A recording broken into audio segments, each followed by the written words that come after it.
আর কয়েকদিন পরেই জিলহজ মাস শুরু হতে যাচ্ছে। জিলহজ মাসের প্রথম 10টি দিন, এই দিনগুলো হলো ইবাদতের, নেক আমলের সবচেয়ে বড় যে মৌসুম রমাদান, তারপরে সবচেয়ে বড় মৌসুম হলো জিলহজের প্রথম দশক। ইবাদত এবং নেক আমলের জন্য আল্লাহ সুবহানাহু ওয়া তাআলা আমাদেরকে কিছু মৌসুম দিয়েছেন, কিছু সিজন দিয়েছেন। এই সিজনগুলোর মধ্যে থেকে সবচেয়ে বড় ইবাদতের মৌসুম বা সিজন কোনটা? রমজান মাস। মাসব্যাপী পুরো 30 দিনের মৌসুম। রমজানের পরে ইবাদতের সবচেয়ে বড় বৃহত্তম ইবাদতের মৌসুম হলো কোনটা? জিলহজের প্রথম 10টা দিন। এই 10টা দিনের মর্যাদা, এই 10টা দিনের ফজিলত, এই 10টা দিনের মাহাত্ম্য আমাদের দেশের বেশিরভাগ মানুষ জানেন না। অথচ রমাদানের মর্যাদা মাশাআল্লাহ আমরা কম বেশি সবাই জানি। রমাদান মাসে আমাদের দেশে আলহামদুলিল্লাহ সাধারণ মানুষ যারা একেবারে দিন থেকে খুব বেশি যে দিনের খুব কাছে থাকেন তা না, দিন থেকে দূরে অনেক, তারাও রমজান মাস আসলে আলহামদুলিল্লাহ কিছু না কিছু ইবাদতের চেষ্টা করেন। তার মানে আলহামদুলিল্লাহ রমজান মাস ইবাদতের মৌসুম হওয়ার বিষয়টা এস্টাবলিশড। কিন্তু রমজান মাসের পরে ইবাদতের যে দ্বিতীয় বৃহত্তম মৌসুম আছে জিলহজের প্রথম 10 দিন, এই দিনগুলো, এই 10টা দিনও যে ইবাদতের বিরাট বড় মৌসুম, অনেক ফজিলতপূর্ণ সময়, এই সম্পর্কে আমাদের সমাজে খুব বেশি আলোচনা বা জানাশোনা নাই বললেই চলে। জিলহজের প্রথম 10 দিন আসলে আমাদের সমাজে একটা চিত্র আমাদের চোখের সামনে ভেসে ওঠে। রমজানের কথা চিন্তা করলে আমরা তারাবির কথা মনে করি, কোরআন তেলাওয়াতের কথা মনে করি, রোজা রাখার কথা মনে করি, ইফতার করার কথা মনে করি, সাহরি করার কথা মনে করি। আলহামদুলিল্লাহ অনেক ইবাদতের চিত্র আমাদের সামনে রমজানের কথা চিন্তা করলে ভেসে ওঠে। কিন্তু জিলহজের কথা চিন্তা করলে আমাদের স্মৃতিতে ভেসে ওঠে শুধু একটা চিত্র। জিলহজের প্রথম দশকের একটা চিত্রই আমাদের স্মৃতিতে ভেসে ওঠে। সেটা কোনটা? গরু আর ছাগল। জিলহজের প্রথম দশকের একটা স্মৃতি আমরা জানি, সেটা কি? গরু আর ছাগল। রাস্তাঘাটে, বাজারে, গ্যারেজে, ঘরবাড়িতে, সব জায়গায় শুধু গরু আর ছাগল। জিলহজের প্রথম দশক মানে কি শুধু গরু আর ছাগল? ভাইরা আমার, এই হারিয়ে যাওয়া বিলুপ্ত প্রায় ইবাদতের এই মৌসুমের ধারণাকে পুনর্জীবন দান করা সময়ের অপরিহার্য একটা দাবি। মুসলিম মিল্লাত আমরা ভুলে গেছি।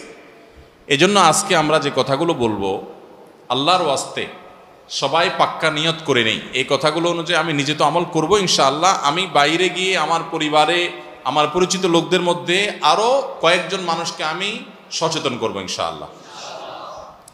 তাহলে একটি আমল হারিয়ে যাচ্ছে, হারিয়ে গেছে প্রায়, এরকম একটা আমলকে পুনর্জীবন দান করা, এটা অনেক বড় ফজিলতপূর্ণ আমল। আপনারা জানেন নবী করিম সাল্লাল্লাহু আলাইহি ওয়াসাল্লামের একটা হাদিস রয়েছে, মান আহিয়া সুন্নাতাম মিন সুন্নতি, যে ব্যক্তি আমার সুন্নতের কোনো একটা সুন্নতকে জিন্দা করবে, কোনো একটা ভালো কাজ যে ব্যক্তি শুরু করবে, মান সান্না সুন্নাতান হাসানাতান ফালাহু আজরুহা ওয়া আজরু মান আমিলা বিহা, তাহলে এই ব্যক্তি সেই প্রচলন দিয়ে যত মানুষ তার এই প্রচলন থেকে আমল করবে, আল্লাহ তাআলা তাদের সবার সমপরিমাণ সওয়াব তাকে দান করবেন। এজন্য আমরা এই মুর্দা সুন্নত, হারিয়ে যাওয়া আমলকে পুনরায় জিন্দা করতে প্রস্তুত আছি তো ইনশাআল্লাহ।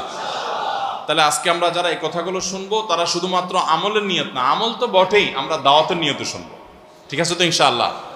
এবং জিলহজের এই প্রথম দশক পর্যন্ত আরো যে দিনগুলো আছে, এই দিনগুলোতে প্রায় 20 দিন সময় আছে। এই 20 দিন সময়, পুরো সময় জুড়ে আমরা অন্যদেরকে সচেতন করব, সতর্ক করবো। আসুন্নাহ ফাউন্ডেশন থেকে আমরা একটা লিফলেট তৈরি করেছি, ছোট্ট A4 সাইজের অর্ধেক, একবারে ছোট্ট একটা লিফলেট আমরা তৈরি করেছি। এই লিফলেটটা ইনশাআল্লাহ আগামীকালকে ছাপায় চলে আসবে। ইমাম সাহেবরা যে যত কপি ইচ্ছা সংগ্রহ করতে পারবেন। এখানে জিলহজের প্রথম দশকের কিছু তাৎপর্য আর 11টি করণীয় কোরআন এবং সুন্নাহর আলোকে এগুলো দেওয়া আছে। এগুলো ঘরে ঘরে পৌঁছায় দেন, মানসিক পৌঁছায় দেন এবং আমলের জন্য উৎসাহিত করেন, উদ্বুদ্ধ করেন। ইনশাআল্লাহ আমরা রমাদানের মতো জিলহজের প্রথম দশকেও ইবাদতের যে একটা মৌসুম আছে, সেই ধারণাটা সমাজে প্রতিষ্ঠিত করতে পারবো ইনশাআল্লাহ। আরবে যারা ছিলেন বা আরবের পরিবেশ সম্পর্কে যারা জানেন, তারা বলতে পারবেন, বিশেষ করে সৌদি আরবের যে এনভায়রনমেন্ট এবং পরিবেশ, মহল্লা, বাসা, বাড়ি, সেখানে অলিতে গলিতে গেলে বোঝা যায় জিলহজের প্রথম দশক চলতেছে। মার্কেটে গেলে বোঝা যায় জিলহজের প্রথম দশক চলছে। সব জায়গায় তাকবীরের ধ্বনি শোনা যায়, আল্লাহু আকবার, আল্লাহু আকবার, লা ইলাহা ইল্লাল্লাহু, আল্লাহু আকবার, আল্লাহু আকবার, লিল্লাহিল হামদ। বিভিন্ন বাসা বাড়ির গেইটে ছোট্ট ডিভাইস রেখে দেয়। এই ডিভাইসে আপনার ছোট সাউন্ড বক্সে মৃদু ভলিউমে এই তাকবীরগুলো সুললিত কণ্ঠে বাজতে থাকে। পথচারী যারা যায় তারা এটা শুনে তাদের মনে হয় তারা পড়া শুরু করে দেয়। দোকানে যাবেন আপনি, মার্কেটে শপিং মলে যাবেন, ছোট্ট করে আপনার হালকা ভলিউম দিয়ে এই তাকবীরগুলো বাজাইতে থাকে, সেগুলো দেখে সবাই স্মরণ হয়, সবাই পড়তে থাকে। এভাবে গোটা সমাজে বোঝা যায় যে একটা ইবাদতের মৌসুম চলছে। কিন্তু আমাদের সমাজে যে গরু আর ছাগল ছাড়া আর কিচ্ছু দেখা যায় না। তো এই সুন্নতটাকে আমরা জিন্দা করবো তো ইনশাআল্লাহ। ইসলামের এই ইবাদতগুলো এগুলো যখন আমরা সমাজে জিন্দা করব, এগুলো যখন প্রচলিত হবে ইনশাআল্লাহ, দিন বিমুখ মানুষগুলো দিনদার হওয়ার জন্য এটা একটা বড় সহায়ক ভূমিকা পালন করবে। রমজানে আমরা ইবাদতের যে চার্জ করেছি ইবাদতের মাধ্যমে, এটা দীর্ঘ 2 মাস পর কিছুটা হলেও দুর্বল হয়ে গেছে, চার্জটা কমে গেছে। আবার জিলহজের প্রথম 10 দিন যখন ভালো করে রিচার্জ করব, আবার কিছুদিন ইনশাআল্লাহ চলতে পারবো আল্লাহ চাহেন তো। আল্লাহ আমাদেরকে সবাইকে আমলের তৌফিক দান করুন। ভাইরা আমার, কোরআনে কারিমে আল্লাহ রাব্বুল আলামিন সূরা ফাজর, কোরআনে কারিমে 30 নম্বর সূরা একটা সূরা হলো, সূরাগুলো একটা সূরা হলো সূরাতুল ফজর। এই সূরাতুল ফজরের মধ্যে আল্লাহ তাআলা বলেছেন ওয়াল ফজরি ওয়া লায়ালিন আশ, ফজরের শপথ। ফজর মানে কি? ফজরের নামাজ, সকাল। ফজরের শপথ, ওয়া লায়ালিন আশ, এবং 10টি রাতের শপথ। এই 10টি রাতের শপথ যে আল্লাহ তাআলা করলেন, আল্লাহ সুবহানাহু ওয়া তাআলা কোনো বস্তুর নামে শপথ করার মানে হলো ওই বস্তুটা আল্লাহ তাআলার কাছে বিরাট বড় মর্যাদাবান। আল্লাহর সৃষ্টির মধ্যে যে সমস্ত সৃষ্টির নামে আল্লাহ শপথ করেছেন, এই সৃষ্টিগুলোর মাহাত্ম্য এবং শ্রেষ্ঠত্ব মর্যাদা বোঝানোর জন্য আল্লাহ তাআলা ওই বস্তুগুলোর নামে কি করেন? শপথ করেন। যদিও আল্লাহ ছাড়া কোনো মানুষের জন্য, বান্দার জন্য জায়েজ নাই আল্লাহ ছাড়া আর কারোর নামে কি করা? শপথ করা। নবী করিম সাল্লাল্লাহু আলাইহি সাল্লাম বলেছেন মান আরাদা আন ইয়াহলিফা ফালইয়াহলিফ বিল্লাহি আও লিয়াসমুত। কেউ যদি শপথ করতে চায় সে আল্লাহর নামে করবে, আর নাহলে চুপ থাকবে। মায়ের কিরা, বাপের কিরা, অমুকের কিরা, তমুকের কিরা, মাথা সুইয়া, পাও সুইয়া, স্টিয়ারিং হুইল সুইয়া, ক্যাশ বাক্স সুইয়া, এই সমস্ত কোনো ছুঁয়াছুঁয়ি করে এবং আল্লাহ ছাড়া আর কারোর নামে শপথ করা জায়েজ নাই। এটা নূউম মিনাশ শিরক, শিরকের একটা প্রকার। আল্লাহ ছাড়া কারুল্লাহ নামে কি করা? শপথ করা। তো আল্লাহ সুবহানাহু ওয়া তাআলা শপথ করেন তার সৃষ্টির নামে, কেন? শুধুমাত্র ওই সৃষ্টির মাহাত্ম্য মর্যাদা বোঝাবার জন্য, অথবা শপথ করে যে কথাটা আল্লাহ তাআলা বোঝাতে চান, বলতে চান, সেই কথাটার আজমত, তার বড়ত্ব বোঝাবার জন্য, যে এই কথাটা এত গুরুত্বপূর্ণ কথা, তোমরা বললে সেটাকে শপথ করে বলা লাগতো, এটা বোঝাবার জন্য আল্লাহ শপথ করেন। তো এই যে ওয়াল ফাজরি ওয়া লায়ালিন আশ, এই 2 আয়াতে আল্লাহ তাআলা শপথ করলেন। এরপরে 3 নম্বর আয়াতে বলছেন ওয়াশ-শাফঈ ওয়াল ওয়াতরি, এবং জোড় এবং বেজোড়। এই 10টি রাতের মধ্যে আবার জোড় এবং বেজোড়, অর্থাৎ সবগুলো রাতের শপথ। বিশ্ববিখ্যাত তাফসিরের কিতাব তাফসির ইবনে কাসিরের মধ্যে ইবনে আব্বাস রাদিয়াল্লাহু তাআলা আনহুর বরাতে, আরো অন্যান্য মুফাসসিরিনদের বরাতে উল্লেখ করা হয়েছে, এখানে 10টি রাত বলতে বোঝানো হয়েছে জিলহজের প্রথম 10টা, জিলহজ মাসের প্রথম 10টা রাতকে। এবং এই 10টা রাতের যে জোড় বেজোড় সবগুলোই যে ফজিলতপূর্ণ, এটা বোঝাবার জন্য আল্লাহ তাআলা আরেকটা আয়াত ব্যবহার করেছেন ওয়াশ-শাফঈ ওয়াল ওয়াতর, জোড় এবং বেজোড় সবগুলো রাতের শপথ। তাহলে এখান থেকে জিলহজের প্রথম দশকের মর্যাদা বুঝে আসে কি আসে না? সহিহ বুখারীর একটা হাদিস রয়েছে, নবী করিম সাল্লাল্লাহু আলাইহি সাল্লাম বলেছেন মা মিন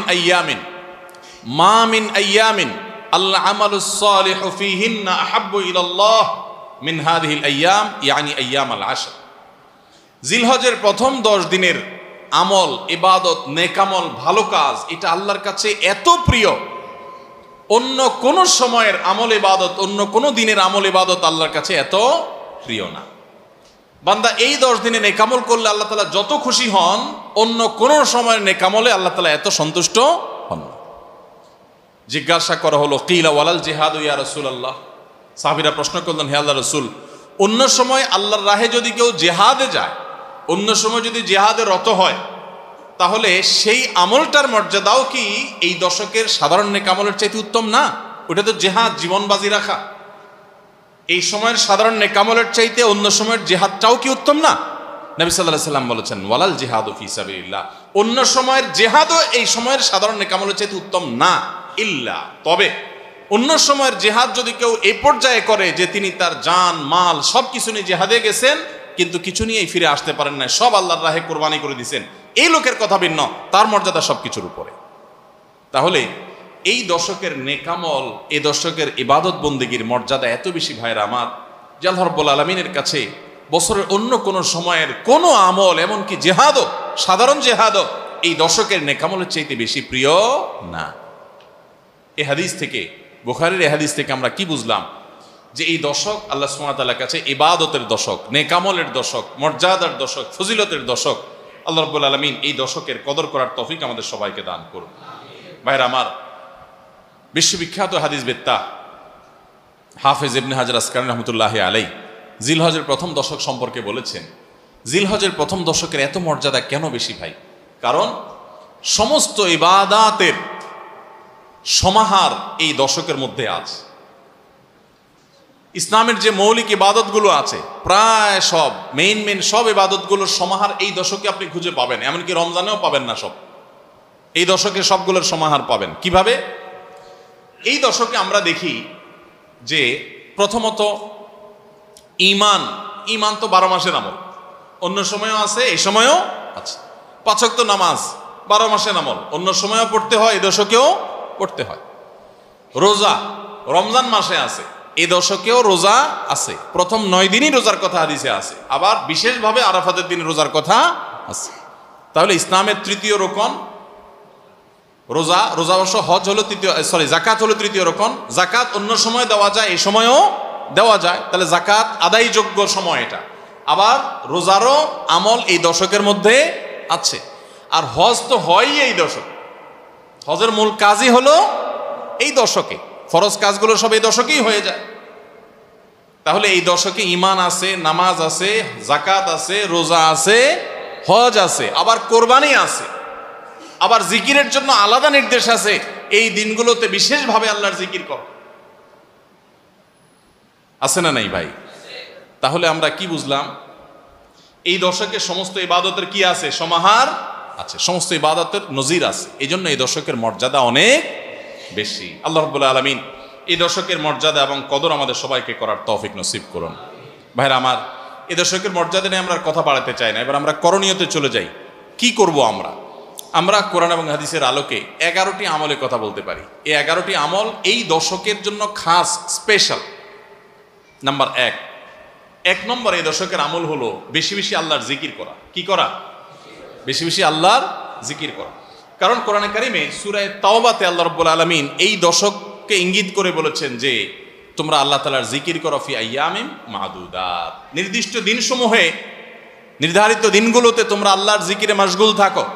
এখানে আল্লাহর জিকির যে নির্দিষ্ট দিনগুলোতে রাখার কথা বলা হয়েছে, সেই আয়াতের ব্যাখ্যা আবারও তাফসীর ইবনে কাসিরে এবং ইবনে আব্বাস রাদিয়াল্লাহু তাআলা সহ আরো অন্যান্য মুফাসসিরদের থেকে বর্ণিত হয়েছে যে নির্দিষ্ট দিন বলতে জিলহজের প্রথম 10 দিনকে আল্লাহ তাআলা মিন করেছেন।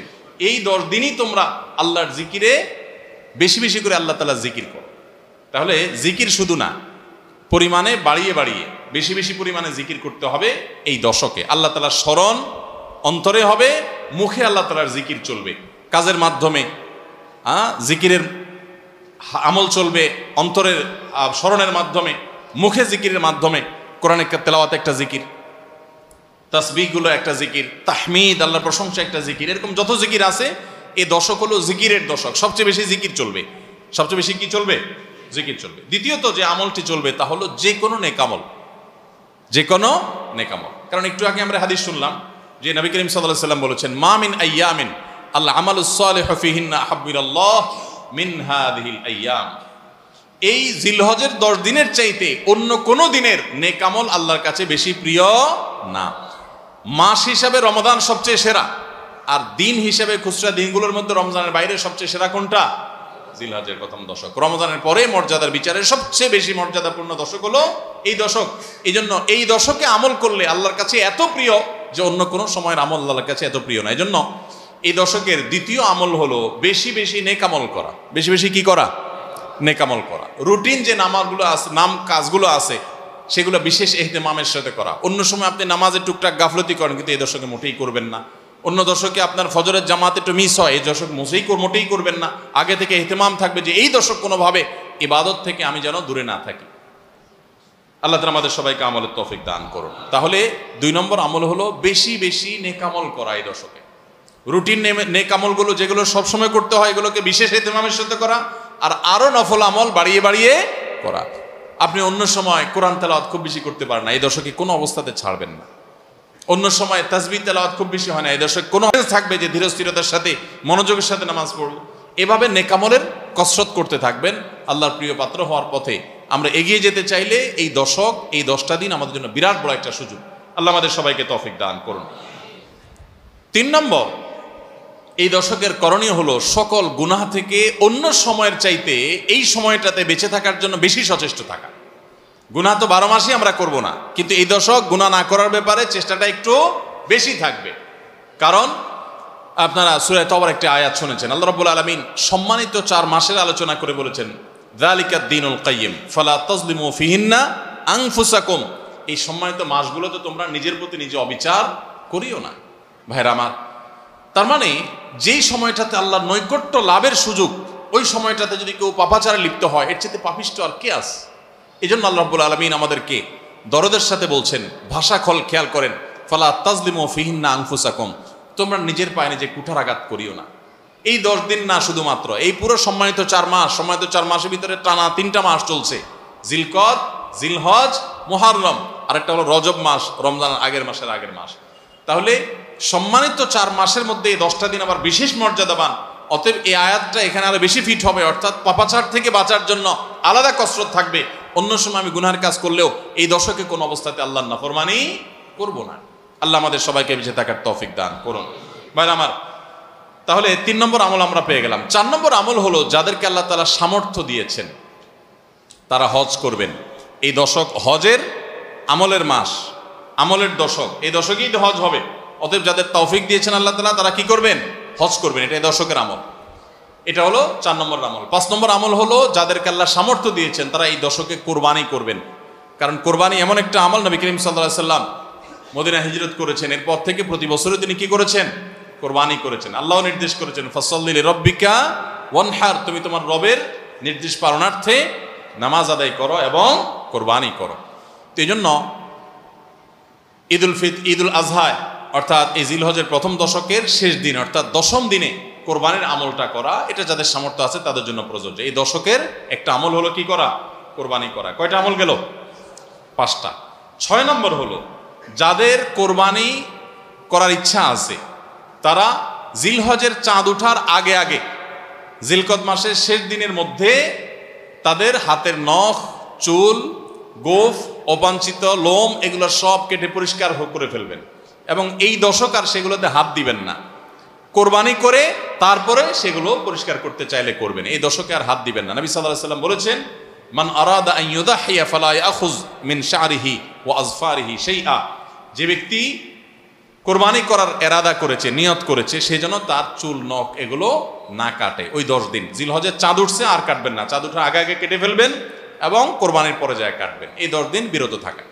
তবে অন্য আরো বিভিন্ন রেওয়ায়াত থেকে, বর্ণনা থেকে বোঝা যায় যে এই আমলটা শুধু যিনি কোরবানি করবেন তিনি নন, যিনি কোরবানি করবেন না, কোরবানি করার সামর্থ্য নাই, তিনি এই আমল করতে পারেন, তাহলে আল্লাহ তাআলা তাকে কোরবানি করার সওয়াব দান করবেন।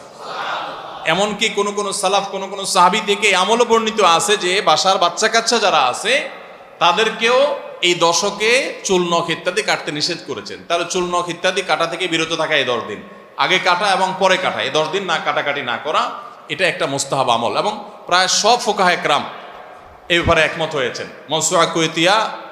মওসুআ ফিকহিয়া কুয়েতিয়ার মধ্যে লেখা হয়েছে যে ইত্তাফাকাল ফুকাহা, সব ফকিহগণ প্রায় একমত যে এই দশকে যিনি কোরবানি করবেন তিনি তো বটেই, কোরবানি যিনি করবেন না তাদের তরফ থেকেও চুল, নখ এগুলো কাটা থেকে বিরত থাকা মুস্তাহাব। তাহলে 6 নম্বর আমল গেল চুল, নখ ইত্যাদি দশক না কেটে থাকা।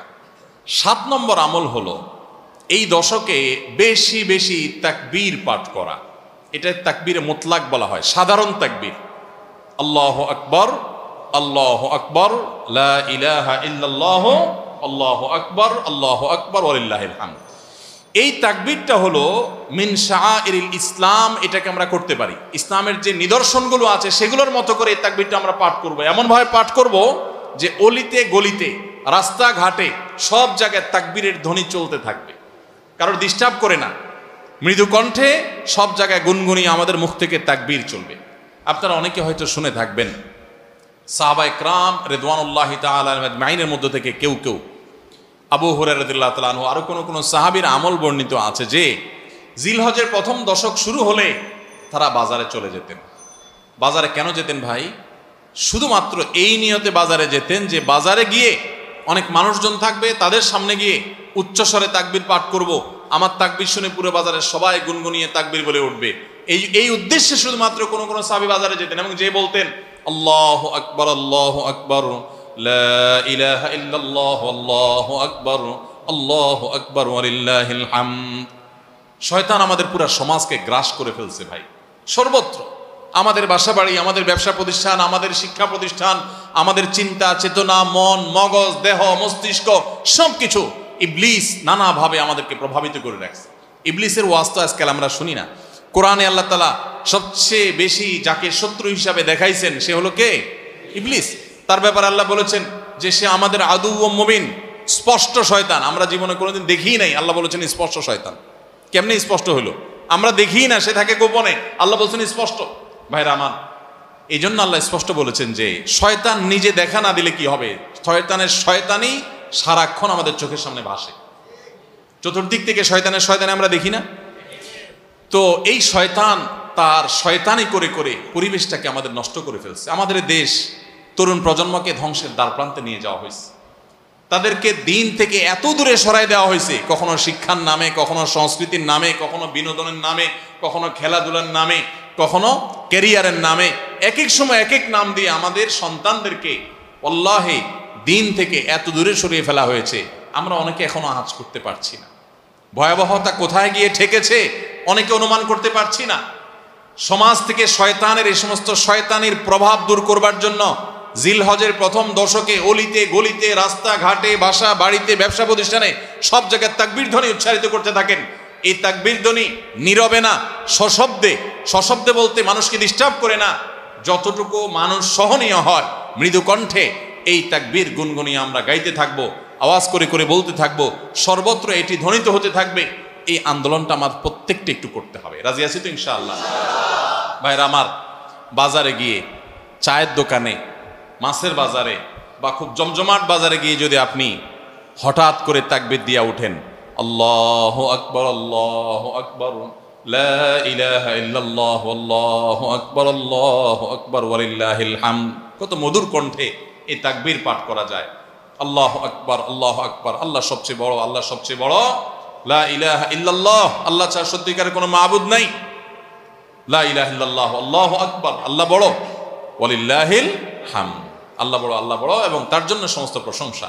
ভাইরা আমার, আল্লাহর এই বড়ত্ব এটা বলতে গিয়ে আজকাল আমাদের অনেকের হেজিটেশন হয়, আমাদের অনেকের মধ্যে ইতস্তত বোধ হয় যে মানুষের সামনে যায় বলবো। একা একা বলি ঠিক আছে, মানুষের সামনে আবার বলবো কেমন লাগে।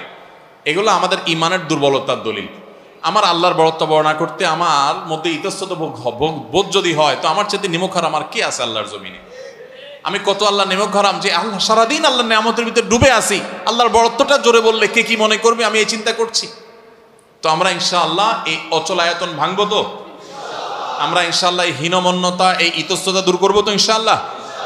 ভাইরা আমার, টার্গেট করে করে বাসায় যাওয়ার সময় মোবাইলে অ্যালার্ম দিয়ে দিয়ে লিখে লিখে রিমাইন্ড করে করে তারপরে আমল করব, মনে থাকবে তো ইনশাআল্লাহ? যেখানে মানুষ আছে একটু জোরে জোরে তাকবীর পাঠ করবো। বাসায় ঢোকার সময় জোরে জোরে পড়তে পড়তে ঢুকবেন, যাতে বাসার সবাই তাকবীর দিয়ে উঠে। হঠাৎ মনে হবে একটু জোরে জোরে পড়বেন, যাতে সবাই তাকবীর দিয়ে উঠে। পুরো পরিবেশটাকে সেভাবে করবেন। আমি আমার বাসায় এই দশক আসলে সাধারণত মৃদু কণ্ঠে ভলিউমের সবসময় তাকবীরটা চালু করে রাখি, যাতে সবার মনে হয়।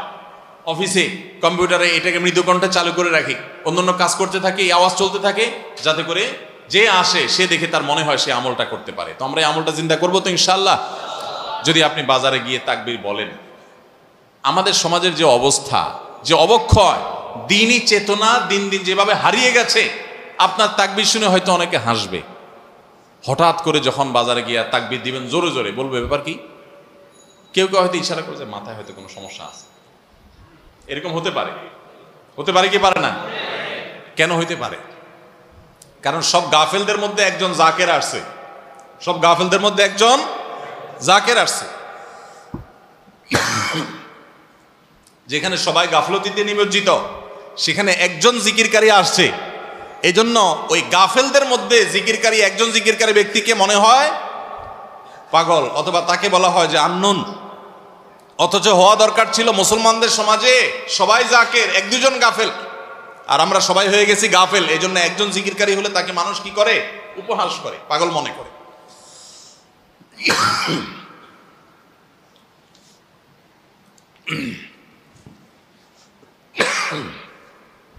তো ভাইরা,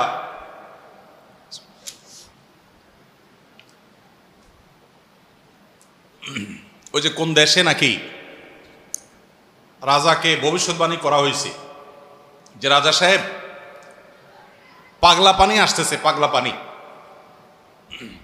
বন্যার পানিতে যে পানি আসবে এটাতে সব জায়গা ছড়ায় যাবে, এটা পাগলা পানি, দেশে আর কোনো পানি থাকবে না, এই পানি সবাই খাইতে বাধ্য হবে, আর এই পানি পাগলা পানি নাম এই জন্য দেওয়া হয়েছে, এই পানি যে খাবে সে পাগল হয়ে যাবে।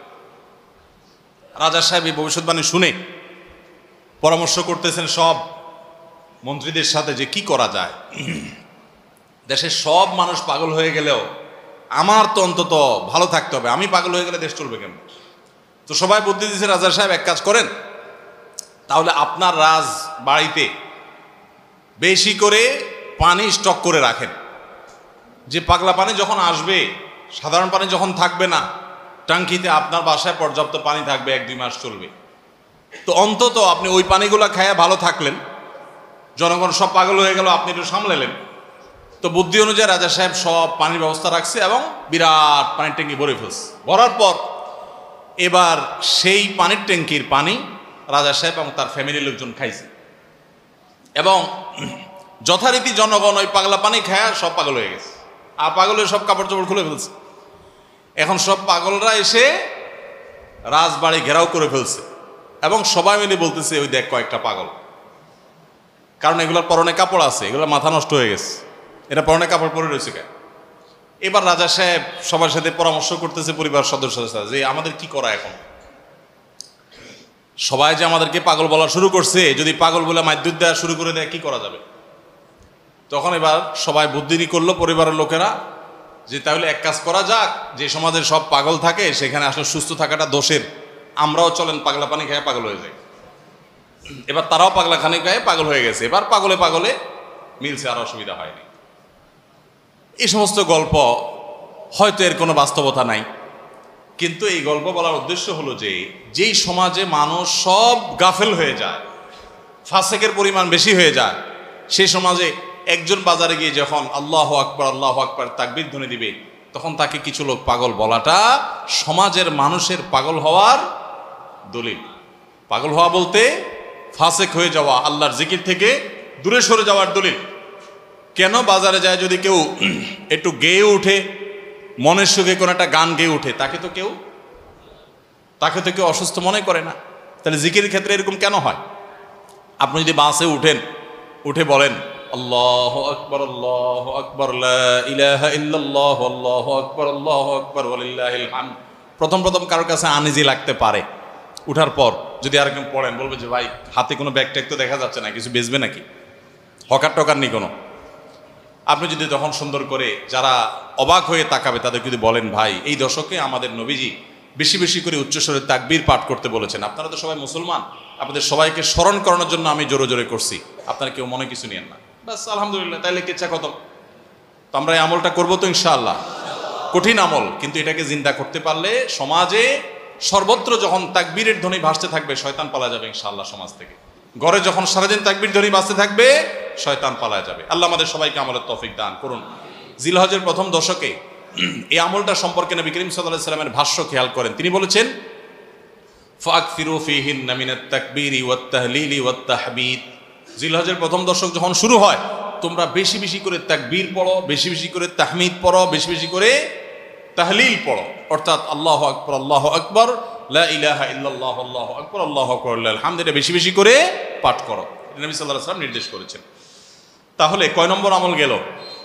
7 নম্বর আমল, বেশি বেশি করে তাকবীর তাহমিদ তাহলিল পড়া। 8 নম্বর আমল হলো এই তাকবীর তাহমিদ তাহলিলটাই বিশেষভাবে পড়া। 7 নম্বরটা হলো সাধারণভাবে রাত দিন যতক্ষণ পারেন বেশি বেশি পড়বেন, কোনো সময় ফিক্স নাই। এবং 10 দিন ফুল। আর 8 নম্বর আমল হলো এই তাকবীরটাই নির্দিষ্ট সময় নির্দিষ্ট দিনগুলোতে বিশেষভাবে পড়া। সাধারণভাবে তো পড়বেনই, আর বিশেষভাবে পড়বেন। বিশেষভাবে কখন? আইয়ামে তাশরিকে। আইয়ামে তাশরিক কাকে বলা হয় ভাই? জিলহজের 9 তারিখ ফজরের পর থেকে নিয়ে জিলহজের 13 তারিখ আসর পর্যন্ত। জিলহজের 9 তারিখ ফজর থেকে নিয়ে জিলহজের 13 তারিখ আসর পর্যন্ত প্রত্যেক নামাজের পর সবাই যার যার জায়গা, পুরুষরা সরবে আর মা বোনরা বাসা বাড়িতে নীরবে তারা তাকবীর পাঠ করবেন। আল্লাহু আকবার, আল্লাহু আকবার, লা ইলাহা ইল্লাল্লাহ, আল্লাহু আকবার, আল্লাহু আকবার, ওয়ালিল্লাহিল হামদ। প্রত্যেক নামাজের পরে একা একা পড়েন আর জামাতে পড়েন। সর্বাবস্থা জামাতে পড়লে ইমামের সাথে তাল মিলায় পড়তে হবে, জরুরি না। প্রত্যেকে যার যারটা শেষে পড়বেন। মনে থাকবে তো ইনশাআল্লাহ? তাহলে 8 নম্বর আমল হলো আইয়ামে তাশরিক, অর্থাৎ জিলহজের 9 তারিখ থেকে 13 তারিখ পর্যন্ত প্রত্যেক নামাজের পরে তাকবীরগুলো জোরে জোরে পাঠ করতে থাকবো ইনশাআল্লাহ। 9 নম্বর আমল হলো জিলহজের 1 তারিখ থেকে 9 তারিখ পর্যন্ত এই 9 দিনই নফল রোজা রাখা। এই 9 দিনই নফল রোজা রাখা। এই 9 দিন নফল রোজা রাখা সম্পর্কিত একটা হাদিস পাওয়া যায়, এবং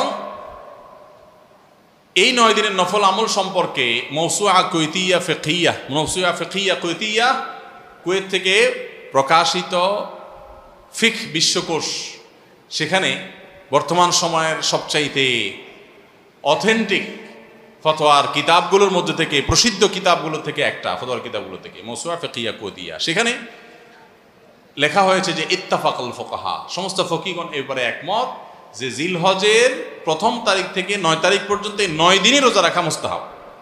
এই 9 দিন রোজা রাখা মুস্তাহাব। বিভিন্ন বর্ণায়ও এটি প্রমাণিত হয়, যদি সে বর্ণাগুলো কোনো কোনো সনদ দিয়ে মুহাদ্দিসরা কেউ আপত্তি তুলেছেন, কিন্তু ফুকাহা কেরাম এ ব্যাপারে রেকমেন্ড করেছেন যে এই 9 দিন রোজা রাখা মুস্তাহাব। যেহেতু জিলহজের প্রথম 10 দিনের পুরো 10 দিনই ইবাদত আল্লাহর কাছে প্রিয়, অতএব নফল আমল, রোজাও একটা নফল আমল, সেই হিসাবে রোজাটা অটোমেটিকও চলে আসে। এজন্য 9 নম্বর আমল হলো জিলহজের 1 থেকে 9 তারিখ পর্যন্ত এই দিনগুলো কি করা? রোজা রাখা।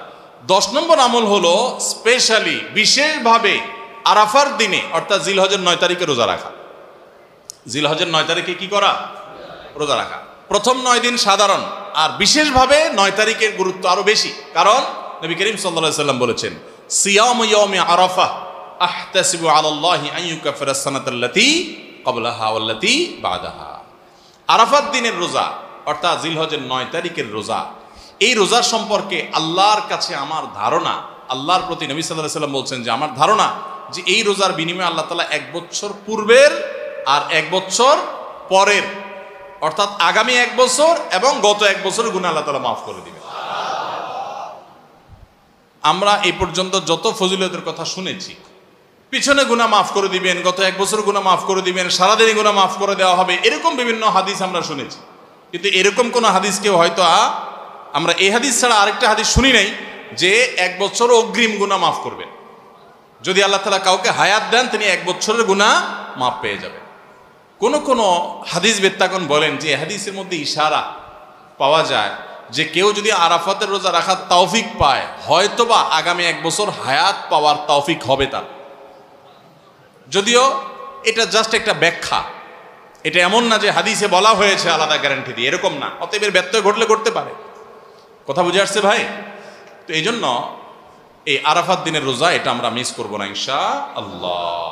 তাহলে 10 নম্বর আমল গেল জিলহজের 9 তারিখের রোজা। 11 নম্বর আমল হলো ঈদুল আজহার সমস্ত সুন্নাতগুলো আমল করা।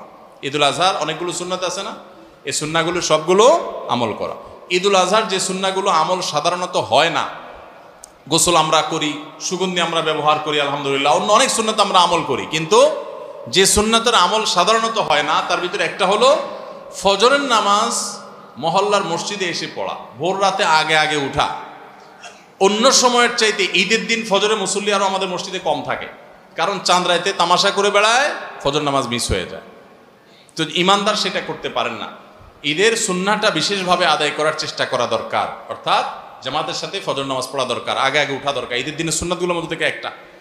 আরেকটা সুন্নাত আমাদের অবহেলিত, আদায় হয় না, সেটা হলো ঈদুল আজহা হোক আর ঈদুল ফিতর হোক, ঈদের নামাজ মাঠে পড়ার চেষ্টা করা দরকার। কোথায়?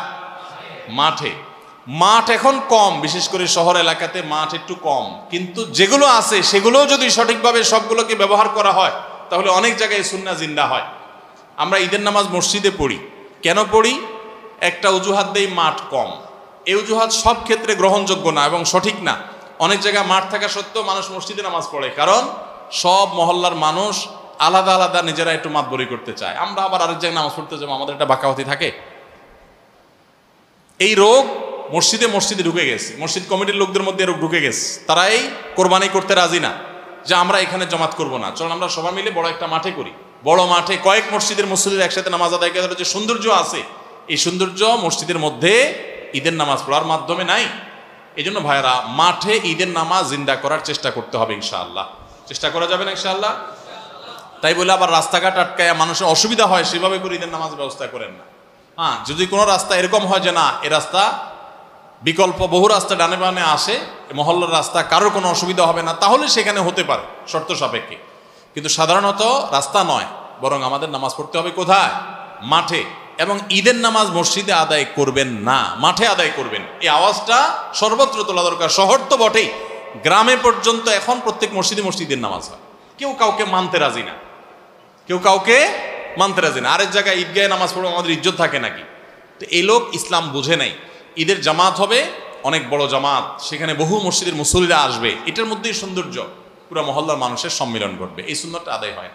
ঈদুল আজহার আরেকটা সুন্নাত অবহেলিত, সেটা হলো ঈদুল আজহায় আমরা জানি যে প্রথম খাবার ঈদুল আজহার কোরবানির গোশত দিয়ে হবে, এটা সুন্নাত।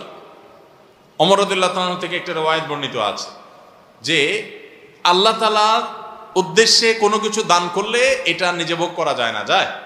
আপনি আল্লাহর রাস্তার জন্য, আল্লাহকে খুশি করার জন্য আল্লাহর রাস্তায় কিছু দিয়ে দিয়েছেন, এটা কি নিজে খাওয়া যায়? আর এটা আপনি গরিবকে দিয়ে দিবেন, মসজিদে দান নিয়াত করলে মসজিদকে দিয়ে দিবেন, আপনি নিজে ভোগ করতে পারবেন না। শুধু কোরবানি এবং আকিকা, এই দুইটা আমল আছে যে এই দুইটা আমল আল্লাহকে খুশি করার জন্য জবাই করার সময় বলছেন বিসমিল্লাহ আল্লাহু আকবার, আল্লাহুম্মা লাক মিনকা ওয়ালাক, আল্লাহ আপনার তরফ থেকে আবার আপনার উদ্দেশ্যেই কোরবানি করলাম, আমার কোনো ধান্দা নাই। অথচ আবার ঠিকই ওইটার গোশতটা আল্লাহ আপনাকে খেতে দিয়েছেন, কারণ এটা আল্লাহর পক্ষ থেকে সাদাকা, আল্লাহর পক্ষ থেকে মেহমানদারি, যে আল্লাহ আপনার থেকে কবুল করেছেন এবং বলেছেন বান্দা আমি বুঝে পাইছি, এবার তোমাকে দিছি, তুমি খাও। তো এই জন্য আল্লাহর মেহমানদারি দিয়ে দিনের প্রথম খাবার গ্রহণ করা, যাতে করে ক্ষুধার্ত থেকে খাবারের প্রতি আগ্রহী হন আপনি, এবং আল্লাহর মেহমানদারি দিয়ে প্রথম খাবার খান আপনি, এটা সুন্নাত। এই জন্য ঈদুল আজহার দিন আমরা কোনো কিছু না খেয়ে থাকবো, রাতে খেয়ে যে শোবো, এরপরে আর কোনো কিছু খাবো না, ঈদগাহে আসবো না খেয়ে, কোরবানির পশুর গোশত বানায়া রান্না করে ওইটা দিয়ে প্রথম খাবার খাবো ইনশাআল্লাহ। আল্লাহ তাআলা আমাদের সবাইকে এই সব সুন্নাহগুলো মেনে চলার তৌফিক দান করো। তাহলে 11 নম্বর আমল হলো ঈদুল আজহার সব সুন্নাহগুলা পালন করা। আমরা আবারও এক নজরে বলি, জিলহজের প্রথম দশকের 11টি আমলের সর্বপ্রথম আমল বলেছি বেশি বেশি আল্লাহর জিকির করা। বেশি বেশি কি করা? আল্লাহর জিকির করা। এই দিনগুলোতে, নির্দিষ্ট দিনগুলোতে আল্লাহর জিকির করবার নির্দেশ আল্লাহ তাআলা কোরআনে কারিমে সূরা তাওবায় করেছেন। দ্বিতীয় আমল বলেছি বেশি বেশি নেক আমল করা, কারণ এই দশকের নেক আমল আল্লাহর কাছে অন্য যে কোনো সময়ের নেক আমল ভালো কাজের চাইতে বেশি প্রিয়। এই দশকের নেক আমল চলতে থাকবে, সেটা জিকির হোক, তেলাওয়াত হোক, দান সাদাকা হোক, নফল রোজা হোক, নফল নামাজ হোক, যত রকমের ইবাদত আছে, এটা ইবাদতের দশক। রমজানে যেরকম ইবাদত করতে থাকি আমরা, এই দশকে এরকম কি চলবে? ইবাদত চলতে থাকবে। 3 নম্বর আমল হলো অন্য যে কোনো সময় আমরা গুনাহ এবং পাপাচার থেকে বাঁচার জন্য যতটা চেষ্টা করি, এই দশকে গুনাহ থেকে বাঁচার চেষ্টাটা হবে অন্য যে কোনো সময় চাইতে অনেক বেশি। কারণ এই দশক মর্যাদাপূর্ণ ইবাদতের জন্য, সেখানে গুনাহ করলে তার দায় এবং তার প্রায়শ্চিত্ত এরকম ভয়াবহ হবে। এই জন্য এই দশকে গুনাহ থেকে বিশেষভাবে বেঁচে থাকার চেষ্টা করা। 4 নম্বর আমল বলেছিলাম যাদের আল্লাহ সামর্থ্য দিয়েছেন তারা হজ করবেন। 5 নম্বর আমল বলেছিলাম যাদের আল্লাহ সামর্থ্য দিয়েছেন তারা কোরবানি করবেন।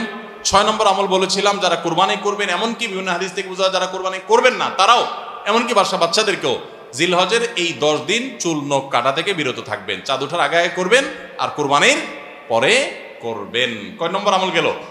6 নম্বর। 7 নম্বর আমল হলো সাধারণভাবে এই 10 দিন রাত দিন যত বেশি পারেন উচ্চস্বরে সরবে তাকবীর পাঠ করতে থাকবেন। আল্লাহু আকবার, আল্লাহু আকবার, লা ইলাহা ইল্লাল্লাহ, আল্লাহু আকবার, আল্লাহু আকবার, ওয়ালিল্লাহিল হামদ। কোন হাদিসে 3 বার তাকবীর আসছে শুরুতে, আল্লাহু আকবার, আল্লাহু আকবার, আল্লাহু আকবার, লা ইলাহা ইল্লাল্লাহ, আল্লাহু আকবার, আল্লাহু আকবার, আল্লাহু আকবার, ওয়ালিল্লাহিল হামদ। আর 8 নম্বর আমল হলো এই তাকবীরটাই বিশেষ সময়ে, বিশেষ দিনে, বিশেষ সময়ে পড়া। সেটা কিভাবে? জিলহজ মাসের 9 তারিখ ফজরের পর থেকে নিয়ে জিলহজের 13 তারিখ আসরের নামাজ পর্যন্ত প্রত্যেক নামাজের পরে নারী পুরুষ সবাই এই তাকবীর নামাজের পরে একবার করে পাঠ করা, এটা হলো বিশেষ সময়। তাকবীরে মুকাইয়াদ বলা হয় এটাকে, স্পেশাল।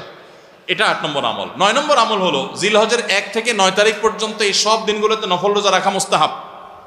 10 নম্বর আমল হলো জিলহজের 9 তারিখ আরাফার দিনে রোজা রাখা আলাদা স্পেশাল সওয়াবের কাজ। 1 বছর আগের এবং 1 বছর অগ্রিম পরের গুনাহ মাফ আল্লাহ তাআলা করে দেন, অর্থাৎ সগীরা ছোট গুনাহ আল্লাহ তাআলা মাফ করে দেন, বড় গুনাহ থেকে তওবা করলে সেগুলো মাফ পাওয়া যাবে। আর 11 নম্বর আমল হলো যে ঈদের দিনে যত সুন্নাহ আছে সব সুন্নাহগুলো সঠিকভাবে পালন করব। আল্লাহ রাব্বুল আলামিন আমাদের সবাইকে জিলহজের এই 10 দিনের ফজিলত এবং মর্যাদা প্রতি মুহূর্তে স্মরণ করার তৌফিক দান করুন। এই দশক যে মর্যাদার দশক যায়, ফজিলতের দশক যায়, ইবাদতের দশক যায়, জিকিরের দশক যায়, তাকবীরের দশক যায়, নফল রোজার দশক যায়, ধারণাই নাই আমাদের, মনেই থাকে না। অনেক মানুষ আছে জিজ্ঞেস করলে ভাই তার হাবভাব দেখলে রুটিনের ভিতরে কোনো পরিবর্তন নাই। অন্য সময় ফজরে গাফলতি, এই দশকেও গাফলতি। আরে ভাই রমজান মাসে তো মানুষ বেনামাজিও নামাজ পড়ে, মাশাআল্লাহ, ঠিক না ভাই? ঠিক। যে লোক বখিল সেও টুকটাক দান করে, যে কখনো মসজিদে আসে না সেও মসজিদে আসে, যে কোরআন ছুঁয়ে দেখে না সেও একটু কোরআন ছোঁয়, কারণ রমজান ইবাদতের মৌসুম চলছে। তাহলে জিলহজের প্রথম দশকে এরকম ইবাদতের ছিটাফোঁটা, ইবাদতের কোনো আবহ, ইবাদতের কোনো পরিবেশ, ইবাদতের কোনো আলামত, এর কোনো আপনার চিহ্ন আমাদের সমাজে, আমাদের পরিবারগুলোতে দেখা যায় না। তাহলে এই দশক ইবাদতের অত্যন্ত ফজিলতপূর্ণ দ্বিতীয় বৃহত্তর মৌসুম হওয়া সত্ত্বেও অবহেলিত দশক, অজানা দশক, এই আমলগুলো হারিয়ে যাচ্ছে সমাজ থেকে। এগুলোকে জিন্দা করবো তো ইনশাআল্লাহ। আমরা সবাই এক একজন যার যার দায়িত্বে কমপক্ষে 5 জন মানুষকে আমরা সচেতন করবো ইনশাআল্লাহ। ঠিক আছে তো ইনশাআল্লাহ ভাই? এই বিষয়গুলো আমরা অন্যদের মাঝে শেয়ার করব। আমরা আমাদের ফাউন্ডেশন থেকে যে লিফলেট করেছি আপনারা নিজের উদ্যোগেও করে নিতে পারেন। আপনারা চাইলে আমাদের ফাউন্ডেশনের যে কেউ গেলে যতগুলো কপি লাগে আপনারা নিয়ে নিতে পারবেন। আপনার মসজিদগুলোতে আপনারা বিতরণ করবেন, রাস্তা রাস্তা দোকানে দোকানে হেঁটে হেঁটে মানুষকে হ্যান্ডবিল দিবেন এবং মানুষকে বলবেন ভাই একটু পড়ে দেখবেন এবং আমল করবেন। যদি আমরা এই আমলটা সমাজে চালু করতে পারি আমরা সাকসেস ইনশাআল্লাহ। চেষ্টা করা যাবে তো ইনশাআল্লাহ। প্রত্যেকে যার যার মহল্লায় অলিতে গলিতে তাকবীরের ধ্বনি চালায় রাখবেন এবং তাকবীরের ধ্বনি শুরু করবেন, এবং যুবকরা প্ল্যান করে করে তাকবীর পাঠ করবেন। আবার তাকবীরের নাম দিয়ে মানুষকে ডিস্টার্ব করেন না। মিছিল করতে করতে আল্লাহু আকবার আল্লাহু আকবার দিতে দিতে গেলেন, মানুষ মোবাইলে কথা বলতে পারলো না, এই ডিস্টার্ব আবার করা যাবে না, খবরদার। ইসলাম আমাদেরকে ব্যালেন্স শিক্ষা দিয়েছে, কোনো আমল করতে গিয়ে কাউকে কষ্ট দেওয়া যাবে না। সবাই চেষ্টা করবো তো ইনশাআল্লাহ। আল্লাহ তাআলা আমাদের সবাইকে আমলের তৌফিক দান করুন। জাযাকুমুল্লাহ খাইর।